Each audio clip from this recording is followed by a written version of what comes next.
Bonjour, c'est Fabien. Dans cette vidéo, je partage avec vous comment planifier un article avec WordPress. Donc planifier un article, ça permet tout simplement d'étaler son contenu dans le temps et c'est relativement utile pour générer, imaginons qu'on génère 6 articles par semaine, on peut très bien en publier que 2 et planifier ainsi les autres les semaines d'après. Pour ça, on va aller sur article, on va donc ajouter un nouvel article. Ensuite, on va rédiger son article.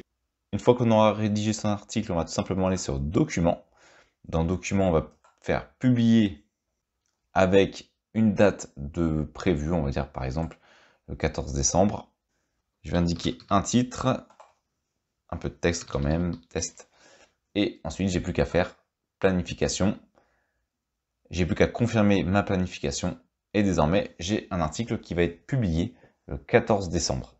Donc le 14 décembre à 14h47, bien entendu, j'aurais pu modifier l'heure d'ailleurs, je n'étais pas obligé de mettre 14h47. Si vous avez une heure que vous allez vouloir privilégier, il suffit d'aller retourner donc sur publier, on va dire par exemple qu'on souhaite le publier à 10h47, il me suffit de changer l'élément et de refaire de nouveau planifier.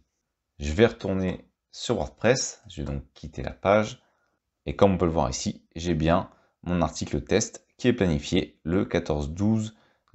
Maintenant, si vous êtes sur l'ancienne interface, autrement dit que vous utilisez encore la version classique de l'éditeur, enfin c'est assez similaire. Ce qu'on va faire, c'est qu'on va activer la version classique. Ensuite, on va retourner ajouter un nouvel article. Et dans l'éditeur classique de WordPress, on va tout simplement se rendre ici sur publier, modifier, choisir la date. Cette fois-ci, on va choisir le 15. On va choisir l'heure, on va dire 9h50. Et on va juste ajouter OK et cliquer sur planifier. Voilà, donc ça va également planifier notre article pour le 15 décembre à 9h50. Donc maintenant, on a deux articles de programmer.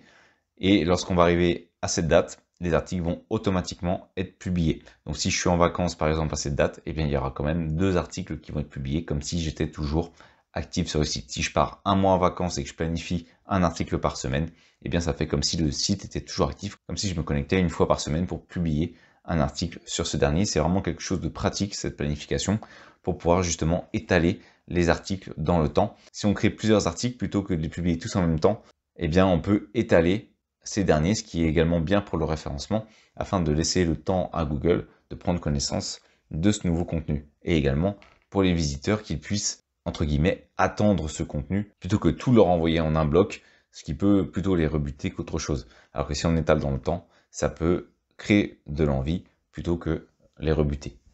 Merci d'avoir suivi cette vidéo jusqu'à la fin. Si cette dernière vous a été utile, vous pouvez la partager ou simplement ajouter un pouce bleu. Cela participe à faire découvrir cette vidéo. Vous pouvez également vous abonner à la chaîne et activer les notifications. Je publie régulièrement du contenu.